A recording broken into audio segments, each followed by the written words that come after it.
Nikhil and welcome back to my YouTube channel.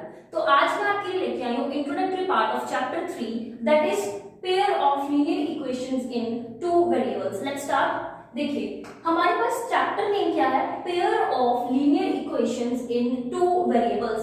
सबसे पहले pair का मतलब होता है जोड़ा। क्या होता है? जोड़ा। अब देखिए लीनियर इक्वेशंस तो आपने पहले भी पढ़ा है। लीनियर इक्वेशंस में मैं आपको एक इक्वेशन लिख के दे रही हूं, जैसे कि 3x plus 5 is equal to 0. This is called linear equation in one variable. कैसे? देखिए ये क्या है हमारे पास? Variable x is variable. 3 क्या है? Coefficient of x. 3 क्या है हमारे पास? Coefficient of x. और 5 क्या है हमारे पास? कांस्टेंट. 5 क्या है हमारे पास? कांस्टेंट. तो जिस इक्वेशन में ओनली वन वेरिएबल हो उसको हम क्या कहेंगे? Linear equation in one variable. और जिसकी पावर हो वन, जिस वेरिएबल की पावर ओनली वन हो उसको हम क्या कहते हैं? लीनियर। उसको हम क्या कहते हैं? Linear. So this is called linear equation in one variable. Clear है? अब हमारे पास क्या है? Two variables. तो अभी आपको समझ आ गया होगा कि जिस इक्वेशन में वन वेरिएबल हो उसको वन वेरिएबल वाली इक्वेशन कहते हैं, और जिसमें टू वेरिएबल्स होंगे जैसे कि 3x plus 4y plus 2 is equal to 0. This is called linear equation in two variables. कैसे? देखिए x और y यहाँ पे क्या है हमारे पास? वेरिएबल्स। क्या है हमारे पास? वेरिएबल्स। 3 और 4 क्या है हमारे पास? कोफिशिएंट्स। और 2 क्या है हमारे पास? कांस्टेंट। क्लियर? ये हमारे पास क्या कौन सी इक्वेशन बन गई है?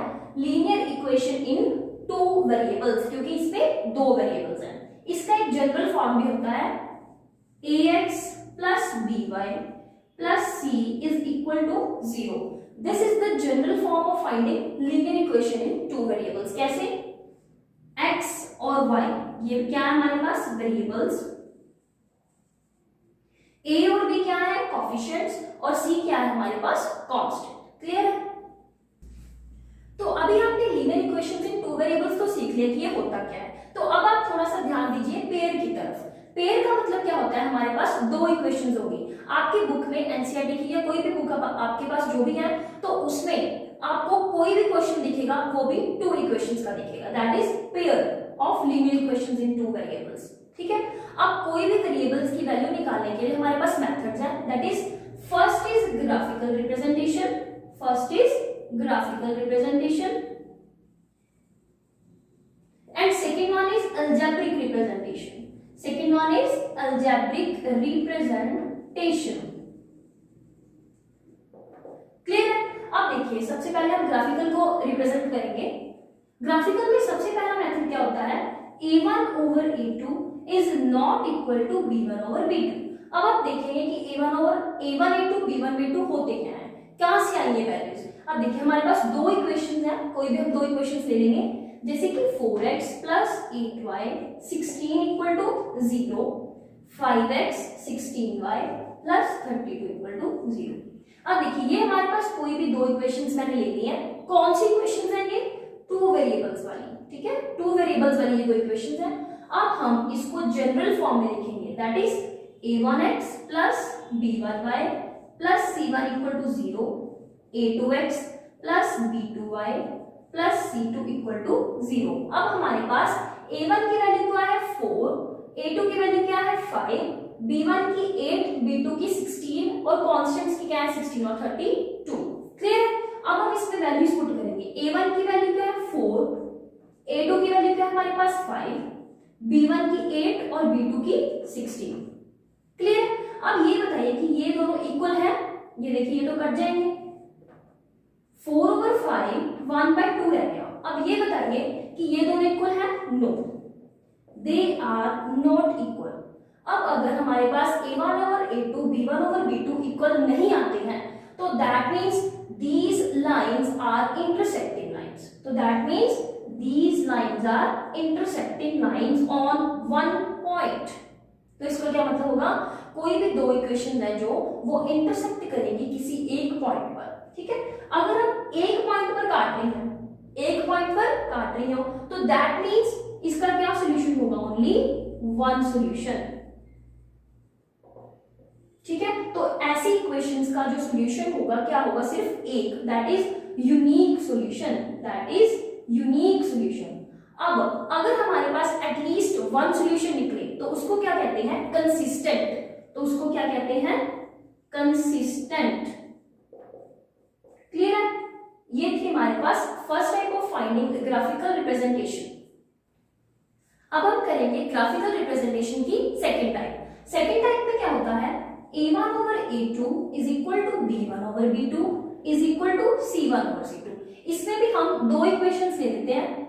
देखिए 4x plus 8y 16 equal to 0, 8, 16 and 32। ठीक है, अब हमने इसमें दो इक्वेशंस ले ली है। वैसे अब हम इसको जनरल फॉर्म में लिख लेंगे, a1x b1y c1, a2x plus b2y plus c2 is equal to 0। ठीक है, अब वैल्यूज हम कंपेयर कर लेंगे इसमें। देखिए a1 की वैल्यू क्या है हमारे पास 4, a2 की वैल्यू क्या है हमारे पास 8, b1 की 8 और b2 की 16, c1 और c2 की बताइए 16 और 32। ठीक है, अब इसको हम काट सकते हैं, 4 2 जा 8, 8 2 जा 16, 16 2 जा 32। हमारे पास वैल्यूज क्या आ गई है, 1/2, 1/2 और 1/2। अब देखिए हमारे पास तीनों ही वैल्यूज क्या आ गई है, same. That means these equations are coincident, these equations are coincidence, coincident lines. Clear है, कोइंसिडेंट लाइन का क्या मतलब होता है, एक ही लाइन पे पॉइंट्स हो, क्या हो, एक ही लाइन पे। क्लियर है, अब अगर हमारे पास कोइंसिडेंट लाइंस आ जाए तो दैट मींस इसका क्या मतलब होता है, infinite many solutions, infinite many solutions. अगर हम इसको अलजेब्रिक फॉर्म में रिप्रेजेंट करेंगे, सॉल्व करेंगे, तो इसका क्या आंसर आ जाएगा, इनफाइनाइट मैनी सॉल्यूशन, मतलब कि एक से ज्यादा सॉल्यूशन सॉल्व होंगे। क्लियर है, तो अगर अब एक से ज्यादा वैल्यूज आ जाए, एक से ज्यादा सॉल्यूशन आ जाए, तो हम इसको क्या कहेंगे, कंसिस्टेंट। पहले में भी हमने कंसिस्टेंट ही कहा था क्योंकि वहां पे एटलीस्ट वन सॉल्यूशन आ रहा था। तो इसमें हमारे पास एक से ज्यादा सॉल्यूशन है, that means consistent also. Clear है, ये थी हमारे पास second type of finding graphical representation. अब हमारे पास लास्ट टाइप है ग्राफिकल रिप्रेजेंटेशन की। देखिए इसमें क्या होता है, a1 over a2 is equal to b1 over b2 is not equal to c1 over c2। इसमें भी हम दो इक्वेशंस ले लेंगे, 4x plus 8y plus 16 equal to 0, 8x plus 16y plus 5 equal to 0। ये हमारे पास दो इक्वेशंस मैंने ले ली है। अब देखिए इसको हम जनरल फॉर्म में लिखेंगे, a1x b1y c1 equal to 0, a2x plus b2y plus c2 equal to 0। Clear है, अब देखिए हमारे पास a1 की वैल्यू क्या है 4, a2 की वैल्यू क्या है 8, b1 की वैल्यू क्या है 8 और b2 की वैल्यू क्या है 16, c1 की 16 और c2 की क्या है हमारे पास 5। अब बताइए क्या ये तीनों इक्वल है, ये देखिए 4 2 जा 8, 8 2 जा 16, 16 over 5 क्या इसकी इक्वल है, no, they are not equal. तो हमारे पास क्या आ गया है ये। अब अगर ये तीनों चीजें हमारे पास सेटिस्फाई कर जाए, दैट इज ये फर्स्ट वाली दोनों इक्वल और थर्ड वाली नॉट इक्वल सेटिस्फाई कर जाए, तो इसका क्या मतलब होता है, ये इक्वेशंस क्या हो जाएंगी हमारे पास, पैरेलल। क्या हो जाएंगी, पैरेलल लाइंस। अब देखिए हमारे पास पैरेलल लाइंस हो गई हैं, दैट मींस कोई भी इंटरसेक्ट नहीं कर रहा है, तो दैट इज यहां पे हमारे पास क्या आ जाएगा, नो सॉल्यूशन, नो सॉल्यूशन। अगर अब कोई सॉल्यूशन ही नहीं है तो इसका क्या मतलब हो गया, ये इनकंसिस्टेंट, इनकंसिस्टेंट। क्लियर है, अब ये थे हमारे पास third type of finding graphical representation. अब ग्राफिकल रिप्रेजेंटेशन हो गया है खत्म और सेकेंड टाइप है हमारे पास अलजेब्रिकल रिप्रेजेंटेशन। क्या है हमारे पास, algebraic representation, algebraic representation.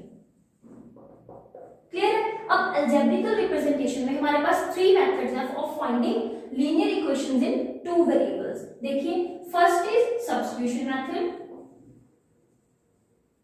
First is substitution method, second is elimination method, and third one is cross multiplication method.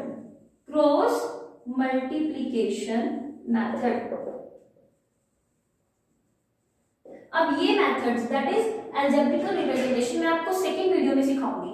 अब यहाँ तक अगर आपको कोई भी दिक्कत है या फिर कोई भी डाउट है तो आप मेरे कमेंट सेक्शन में मुझे कमेंट कर सकते हैं, then I will definitely sure कि मैं आपकी सारी प्रॉब्लम्स को सॉल्व कर पाऊंगी। और अगर आपने अभी तक मेरे चैनल को सब्सक्राइब नहीं किया है तो please subscribe it, like, share, also comment it. Thank you so much, all the best.